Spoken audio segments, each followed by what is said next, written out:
Hola chicos, el día de hoy les vamos a mostrar lo que nos llegó de nuestro pedido para armar nuestra PC gamer. Primero vamos a comenzar con la placa madre. Y esta es la placa madre. La placa madre es con lo que conectamos todos los componentes. Luego de la placa madre viene el fuente de poder, que da energía a todos los componentes que tenemos aquí.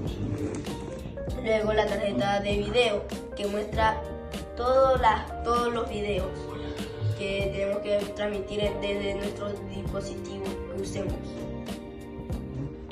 El refrigerador líquido. Un refrigerador líquido es lo que enfría el procesador, que es este. El procesador es lo que nos ayuda a hacer todas las tareas. Y este es el procesador.